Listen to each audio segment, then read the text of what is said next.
Jadi sore hari ini pada hari Selasa tanggal 21 November 2017 saya sekali lagi ada di House of Sampurna di Jalan Taman Sampurna. Kenapa saya di sini? Karena saya ingin ikut tur Surabaya Heritage Track atau tur gratis yang disediakan oleh House of Sampurna untuk berkeliling kota Surabaya untuk mengunjungi tempat-tempat bersejarah di Surabaya. Tur ini sendiri diadakan setiap hari kecuali hari Senin. Jadi mulai dari hari Selasa sampai Minggu, setiap hari ada 3 kali trip atau 3 kali perjalanan tur rute ini, yaitu jam 9, jam 1, dan jam 3 sore. Nah, saya ini akan ikut yang jam 3 sore, sekitar 10 menit lagi akan berangkat. Untuk setiap trip atau setiap jadwal itu tadi masing-masing memiliki tema yang berbeda-beda. Untuk rute yang jam 3 sore ini temanya adalah Dutch Occupation, yaitu tema di mana kita akan mengunjungi tempat-tempat bersejarah di kota Surabaya yang akan mengulas atau meninjau kembali mengenai masa penjajahan Belanda di Indonesia, khususnya di kota Surabaya. Infonya akan ada 3 tempat yang akan dikunjungi pada trip kali ini, yaitu kantor pos Kebun Rojo, gereja di Jalan Kepanjen, dan Museum Bank Indonesia atau Museum The Java Bank. Ini bisnya. Jadi ini bis yang nanti akan saya naiki untuk Surabaya Heritage Track.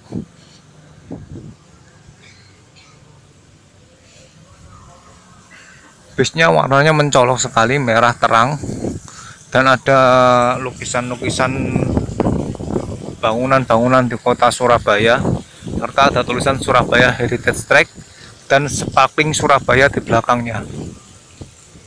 Ini pertama kalinya saya akan ikut tur Surabaya Heritage Track. Saya sudah lama sih tahu sebenarnya tentang Surabaya Heritage Track ini, tapi ini baru akan pertama kalinya saya ikut tur.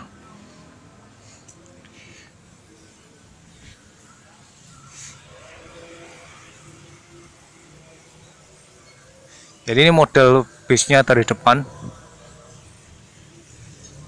Desainnya mirip bis zaman dulu atau tram tepatnya.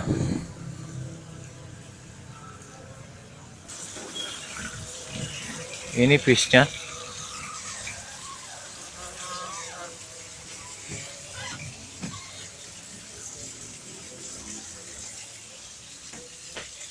Enggak terlalu besar bisnya.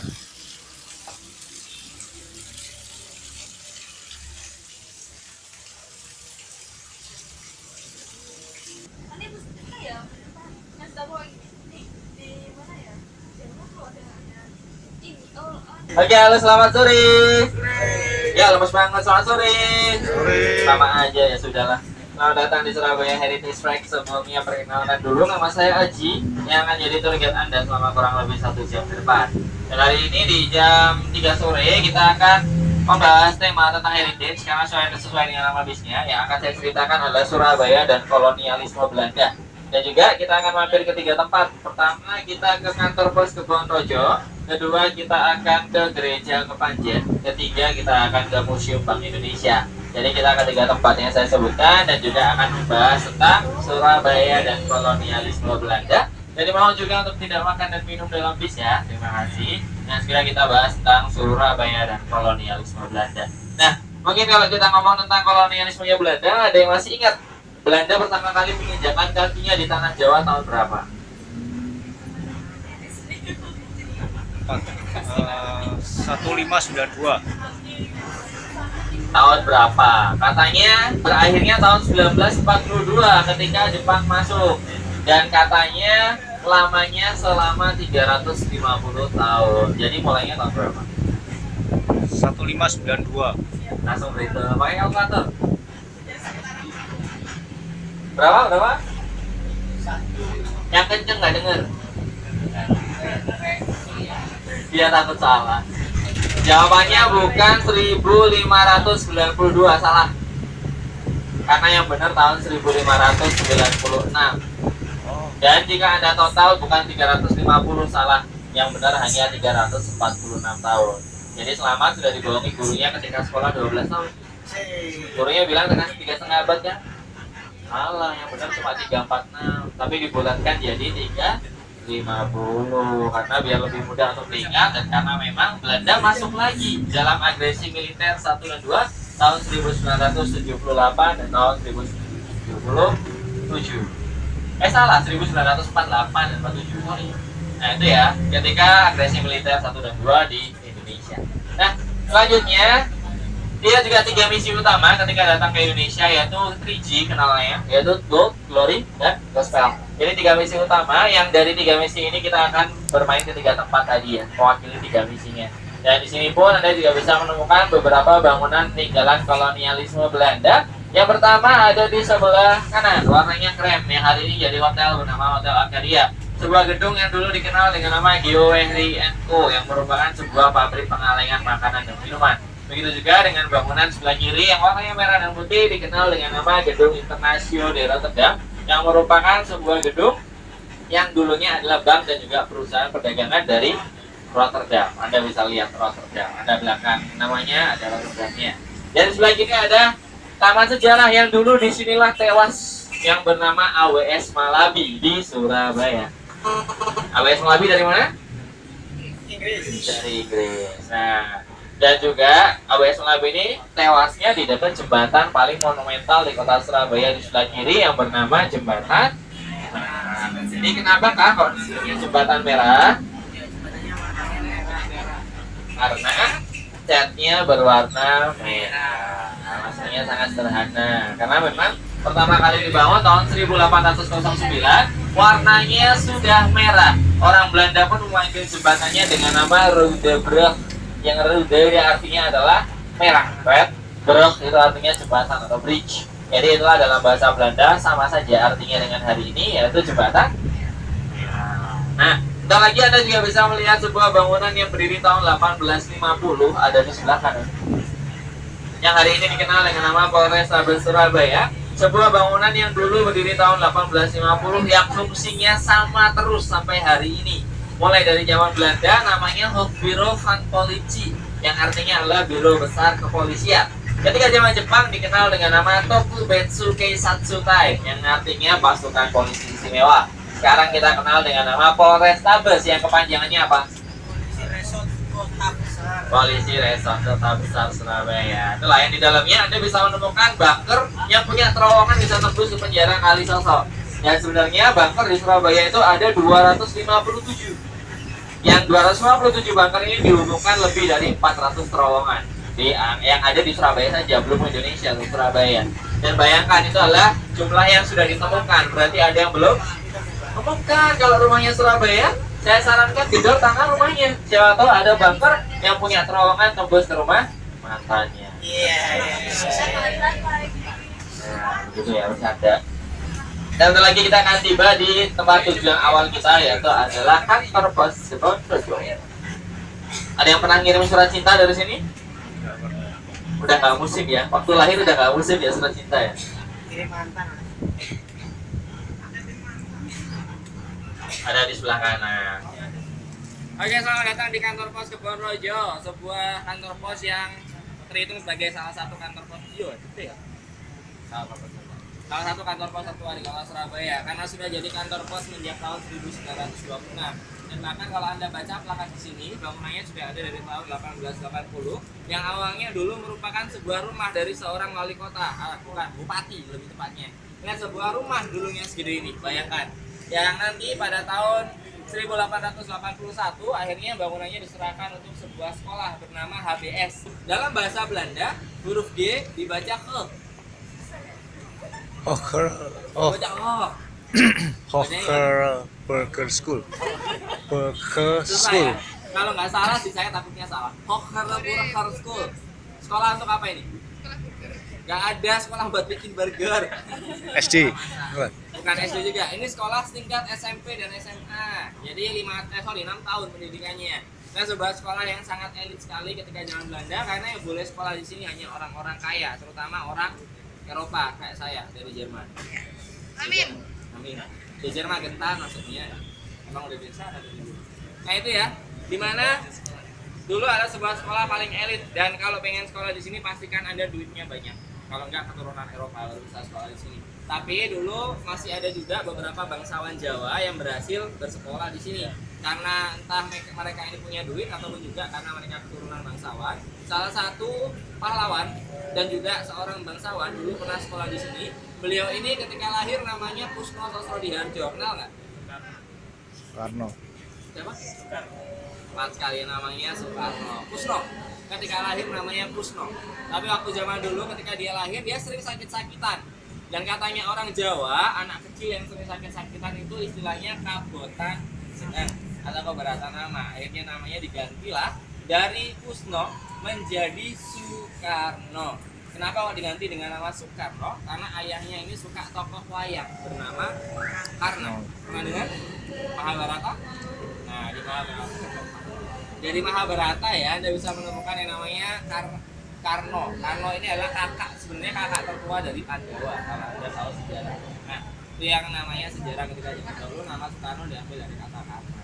Dan tentu saja nama itu yang membawa keberuntungan, karena dengan nama inilah beliau menjadi seorang presiden. Nah, itu namanya Soekarno. Sebelum akhirnya bangunan ini nanti pada tahun 1890 diubah menjadi sebuah stasiun, tapi bukan stasiun kereta api melainkan stasiun tram.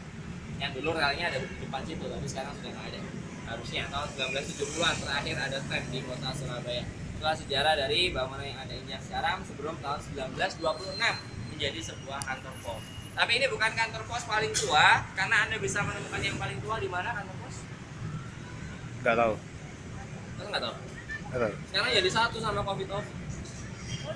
Oh, Taman Apsari. Taman Apsari, Anda bisa menemukan kantor pos semua yang sudah ada dari tahun 1912. Nah, kita masuk jalan sekarang.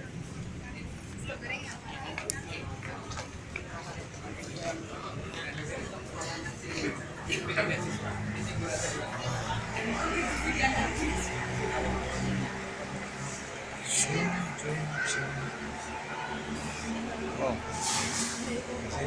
Harry Potter pernah naik? Oh, Harry Potter. Iya, dulu Harry Potter naik sepeda terbang. Nah, butuh banget.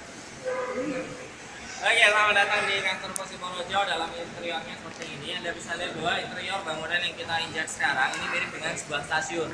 Pertama stasiun yang ada di Jakarta, bernama Stasiun Jakarta Kota. Kalau Anda pernah ke sana pasti tahu bangunannya kurang lebih berkubah seperti ini. Nah, dan juga ini ada sebuah pertanyaan penting sekali untuk Anda. Kira-kira kenapa kantor pos warnanya kuning? Biar gampang. Biar gampang, bukan? Ya emang gampang sih dilihatnya. Tolong dilihat. Eye catching banget. Kalau pakai baju warna orange kan tak pas ya, malah kita.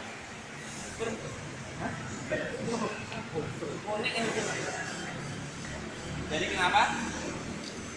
Karena dulu yang membuat kantor pos pertama kali adalah Belanda, dan Belanda ini meletakkan kantor pos itu selalu dekatnya pelabuhan. Dan pelabuhan banyak sekali nanti negara-negara yang berkunjung ke pelabuhan tersebut, sehingga kantor pos warnanya dicat warna orange. Sehingga setiap negara yang datang sini pasti akan tahu bahwa lihat warna orange saja, wah ini kolonial dari sampai hari ini warnanya tidak diganti karena memang katanya masih tadi sudah naik, jadi tidak diganti. Oke, kita masih ada waktu 5 menit boleh foto-foto. Setelah itu kita jalan ke tempat selanjutnya, tidak jauh dari sini. Boleh foto-foto dahulu.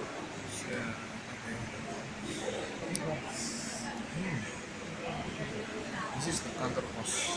Lihat fotonya pertama apa SMP?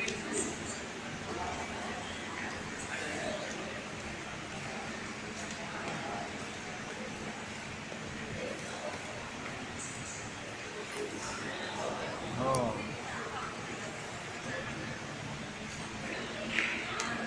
Yesus.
Jadi ini sudah ada di lokasi pertama dari rute, yaitu kantor pos Kebonrojo, dan tadi juga sudah diceritakan sejarah kantor pos ini secara singkat oleh tour guide dari Surabaya Heritage Track. Ini sekarang kita akan lanjut ke rute berikutnya, yaitu Gereja Kepanjen.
Oke, selamat datang di Gereja Katolik Kepanjen atau juga terkenal dengan nama Gereja Olsafa, kelahiran Santa Perawan Maria, sebuah gereja yang sudah berdiri sejak tahun 1899 yang merupakan gereja Katolik katedral paling tua di kota Surabaya dan bangunan yang ada lihat sekarang. Nah, untuk sejarah penyebaran agama Katoliknya atau misi gospel dari Belanda ini adalah sudah dimulai pada tahun 1810, di mana dibawalah agama Katolik yang pengikutnya semakin banyak pada tahun 1822 sehingga didirikan gereja pertama kali pada tahun 1822. Dulunya terletak di belakangnya Polrestabes Surabaya sebelum akhirnya dihancurkan yang jadi Polrestabes yang Anda lihat sekarang. Dan dibangunlah bangunan baru di sini pada tahun 1899. Dan Anda bisa lihat bahwa pada peperangan 10 November 1945 bangunannya hancur oleh serangan Inggris, terutama bagian atap dan juga kacanya yang baru direnovasi setelah kemerdekaan pada tahun 1950. Anda bisa lihat perbedaan bangunan tahun 1950 dan 1899. Apa perbedaannya? Ada menaranya yang kerucut ya, baru diperbaiki pada tahun 1995. Dan uniknya kalau Anda bisa lihat bangunannya dari atas, bangunannya itu terlihat seperti salib besar. Kalau nggak percaya, buka HP-nya, buka kamera, kasih timer, lempar ke atas. Ngeri. Nah, ini ada fotonya. Ada fotonya.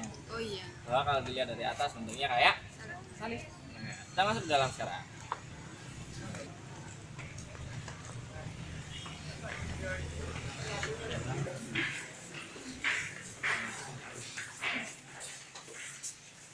Oke, nilai interior dari bangunan yang bernama Gereja Katolik Kepanjen, bahwa Anda bisa lihat juga dari dalam bentuknya seperti sebuah salib, kan ada belokan di sebelah kanan dan kiri. Di dalam ruangannya pun berpengaruh dari luar. Dimana bangunannya tadi sudah bisa dibaca di depan bahwa gaya yang digunakan adalah gaya dari Spanyol untuk arsitekturnya bernama neogotik. Gotik ini punya ciri khas sebenarnya untuk dari Spanyol sana. Ciri khasnya gotik adalah kacanya yang berwarna-warni untuk bangunannya dan juga bangunannya yang berkubat. Itulah ciri khas dari gotik. Bahkan ada masjid yang menggunakan gaya gotik juga. Anda bisa menemukan di Spanyol atau Turki untuk melihat masjid yang bergaya gotik itu tadi saya bilang. Nah, inilah ciri khasnya gotik dengan kacanya yang warna-warni. Dan bangunan yang berkubah seperti ini dan yang teratur sangat baik sangat ini seperti yang Anda lihat sekarang ini adalah sebuah bangunan yang memiliki efek yang sangat bagus, terutama dalam sisi akustik. Sisi akustik itu kayak apa sih? Jadi kalau Anda ngomong sebenarnya tidak butuh mic, cukup ngomong saja, suara Anda akan mendengar ke seluruh ruangan. Seperti saya dari ngomong, suaranya sudah menggema. Apa kayak gini? Jadi menggema ke seluruh ruangan, efek dari arsitektur yang sangat bagus ini. Dan bahkan ada yang lebih bagus dari ini sisi akustiknya. Ada yang tahu bangunan di mana? Di Surabaya. Ada di kampus A. Uner. Yang dulunya digunakan untuk hallnya Nias. Ini suara jatuh-jatuh aja. Hebatnya seperti itu. Oke, kita masih ada waktu 5 menit. Boleh foto-foto, setelah itu kita bisa kembali ke dalam bis. Kaya mengambil dari foto saya.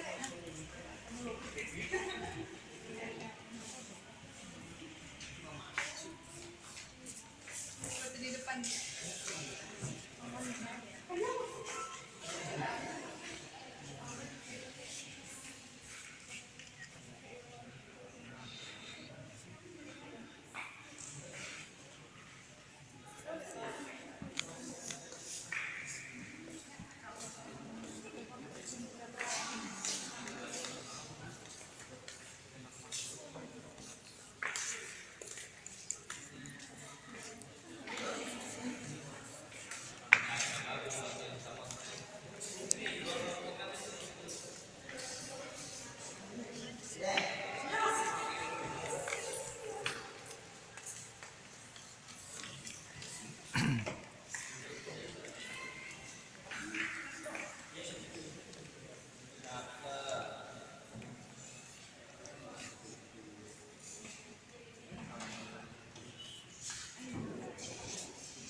What is the samping?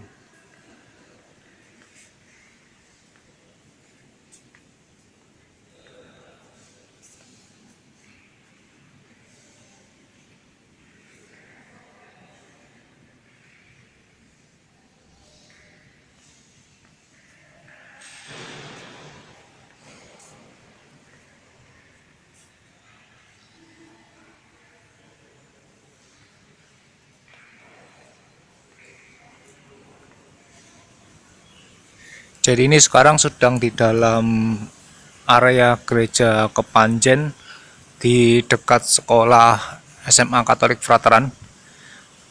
Tadi sudah diceritakan sedikit sejarah gereja ini. Jadi gereja ini dulunya adalah gereja peninggalan Belanda. Gereja ini sempat rusak pada saat masa penjajahan Inggris atau saat Inggris menyerang kota Surabaya oleh bom yang dijatuhkan dan direnovasi setelah Indonesia merdeka kalau tidak salah.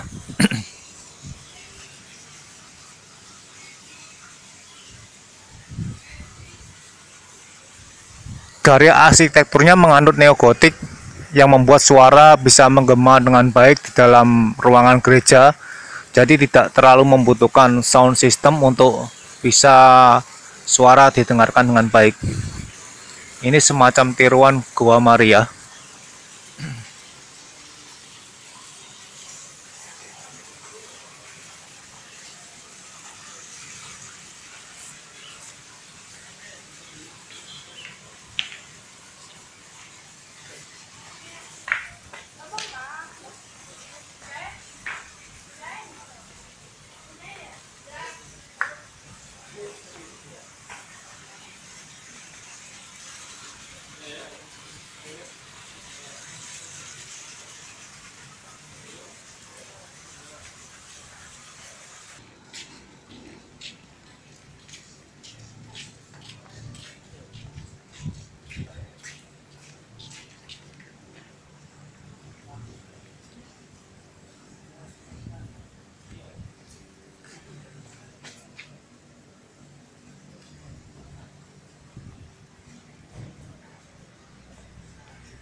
Nah, kalau tadi sudah lihat gereja, bentar lagi juga Anda bisa melihat sebuah masjid yang bahkan lebih tua dari gereja tadi karena berdirinya tahun 1845.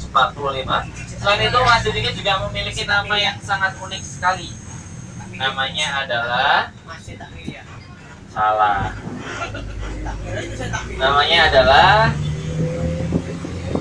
Masjid Kemayoran.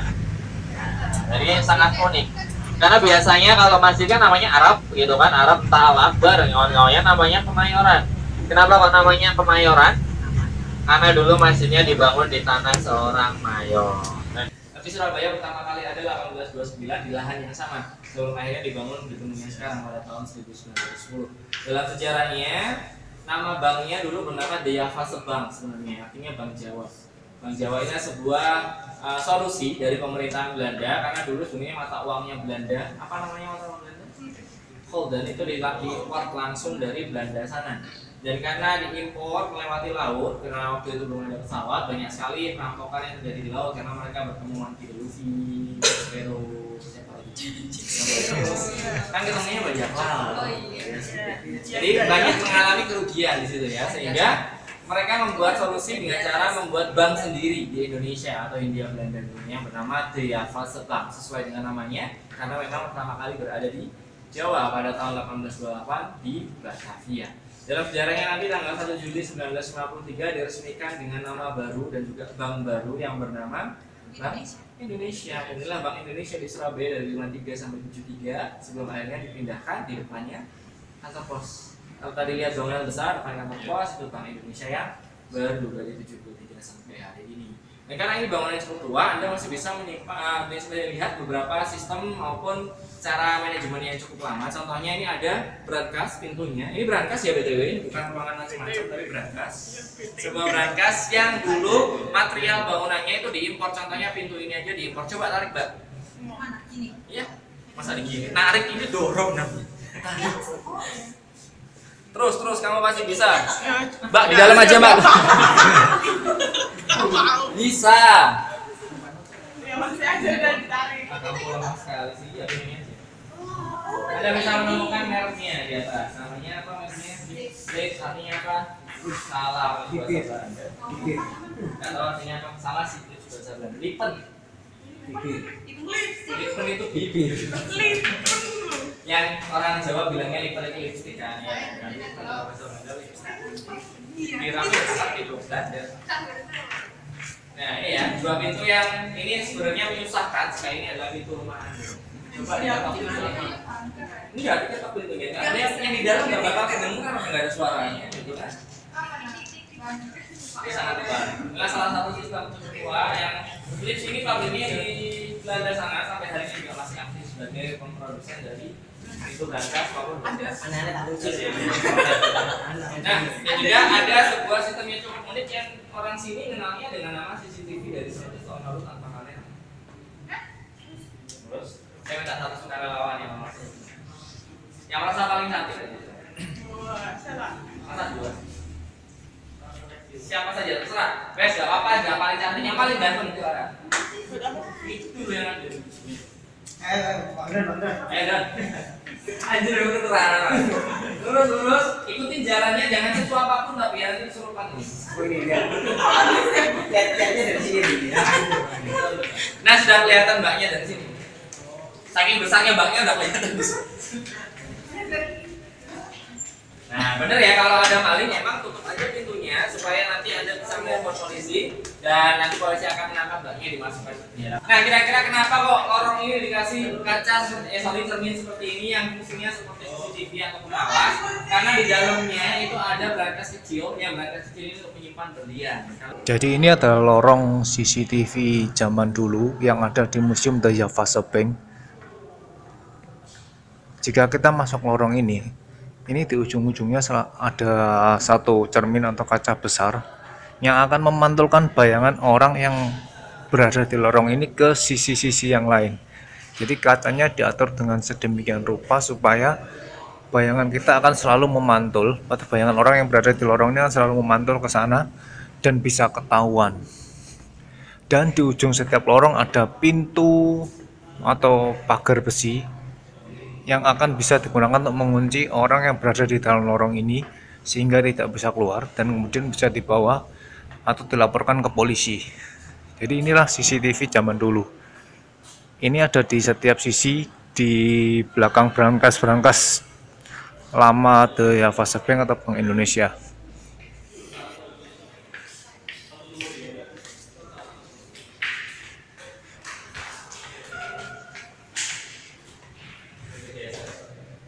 Ini sisi yang satunya. Ini ada pintu kecil yang bisa digunakan untuk mengamankan isi brankas dari jalur belakang jika ada bahaya atau kondisi yang mengancam. Dan inilah cerminnya yang membuat bayangan orang yang berada dalam lorong ini bisa memantul ke sisi-sisi yang lain sehingga bisa terpantau oleh petugas yang berada di tengah dari gedung ini.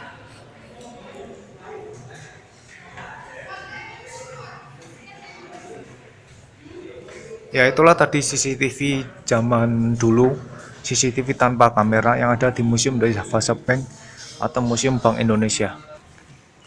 Ini sekarang ada di lantai 2 dari Museum Bank Indonesia atau The Java Bank. Dan ini saya baru tahu kalau ternyata ada lantai 2-nya. Waktu saya kesini beberapa waktu yang lalu saya nggak sempat naik ke lantai 2 ini. Jadi saya nggak tahu kalau ada lantai 2 ini karena tidak diinfokan oleh petugasnya, dan baru kali ini saat ikut Surabaya Heritage Track diinfokan kalau ternyata ada lantai 2 dan kita bisa masuk dari samping sisi dekat toilet. Isinya memang lebih banyak foto-foto sih.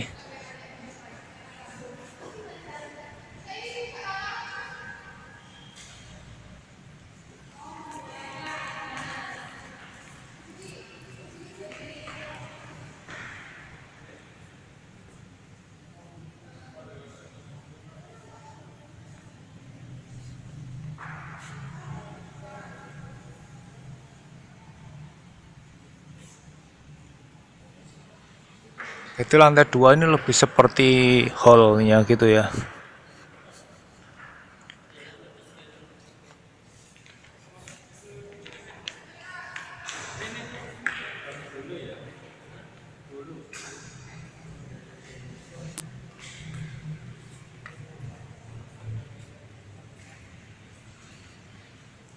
Bagi yang belum pernah ke Museum Bank Indonesia, bisa juga sih naik ke lantai 2. Ini banyak miniatur juga.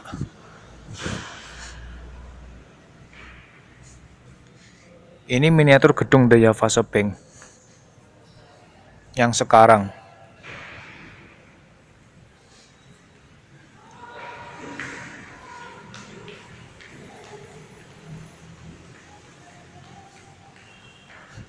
Ini miniatur gedung The Java Bank hasil konservasi.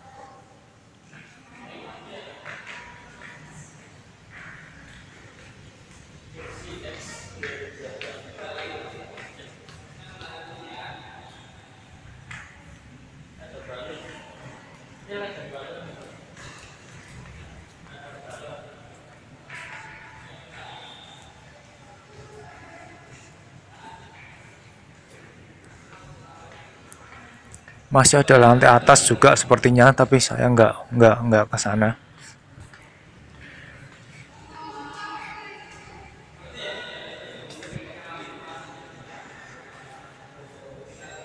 Ini sepertinya kursi peninggalan dulu sih, peninggalan dari gedung yang asli.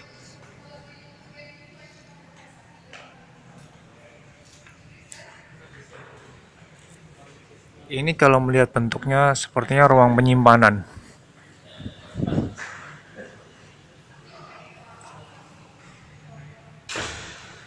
Oh, ini menyerupai itu apa namanya, ruang kasir-kasir bank sepertinya. Seperti di bank yang sekarang, tapi bentuknya dulu lebih tertutup.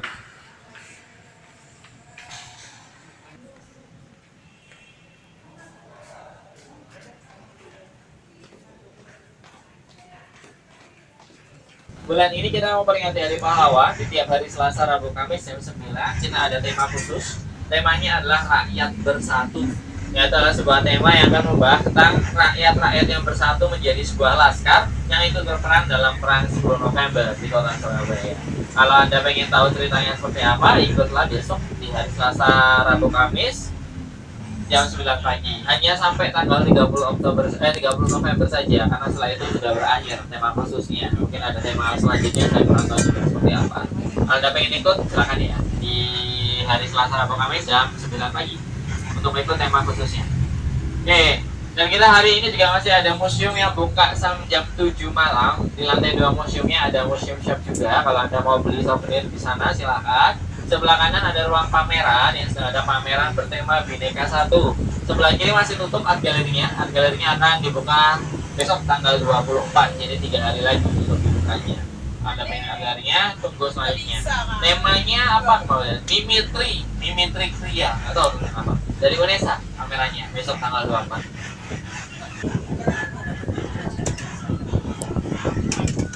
Dan terima kasih atas kunjungannya. Nama saya Aji, mewakili seluruh kru dari bisnisnya. Bagus sebagai driver, Mas Bagus ke driver, dan baik ke resepsionis. Mohon maaf kalau ada salah kata, perbuatan, ataupun kekurangan. Ya, itu tadi jalan-jalannya bareng Surabaya Heritage Track yang ternyata hanya berlangsung sekitar 1 jam saja, tidak sampai 1,5 jam. Jadi ada 3 tempat yang dikunjungi, yaitu pertama adalah kantor pos Kebun Rojo, yang kedua adalah Gereja Kepanjen yang berada tepat di sisi samping atau sisi belakang kantor pos Kebun Rojo, dan yang terakhir adalah Museum The Javase Bank. Ya, secara keseluruhan perjalanannya menarik karena kita juga diberitahu tentang sejarah-sejarah dari beberapa tempat yang ada di kota Surabaya yang dilewati selama perjalanan. Selain itu juga kita diberitahu tentang sejarah tempat-tempat yang dikunjungi secara spesifik tadi, yaitu kantor pos Kebun Rojo, Gereja Kepanjen, dan juga Museum The Javase Bank. Masing-masing diceritakan sejarahnya secara singkat. Bagi mereka yang belum tahu tentang sejarah kota Surabaya atau yang ingin tahu lebih jauh tentang sejarah kota Surabaya, bisa juga ikutan Surabaya Heritage Track ini untuk menjadi panduan awal sebelum mengunjungi masing-masing tempat itu secara lebih leluasa sendiri atau secara lebih lama. Jadi Surabaya Heritage Track ini bisa diikuti untuk, ya itulah tadi, memberikan gambaran awal atau memberikan panduan awal tentang sejarah kota di Surabaya. Surabaya Heritage Track diselenggarakan atau diadakan oleh Museum House of Sampurna yang ada di Jalan Taman Sampurna. Ada setiap hari dari hari Selasa sampai Minggu. Setiap hari ada 3 jadwal rute atau 3 trip, yaitu jam 9, jam 1, dan jam 3 sore. Masing-masing jadwal keberangkatan berlangsung secara on time. Jadi kalau jam 9 ya jam 9 berangkat, jam 1 berangkat, jam 3 berangkat. Lama perjalanan sendiri semuanya berkisar selama 1 jam. Itu saja jalan-jalan saya sore ini bersama Surabaya Heritage Track yang diadakan oleh Museum House of Sampurna. Sampai ketemu pada jalan-jalan saya yang berikutnya. See you.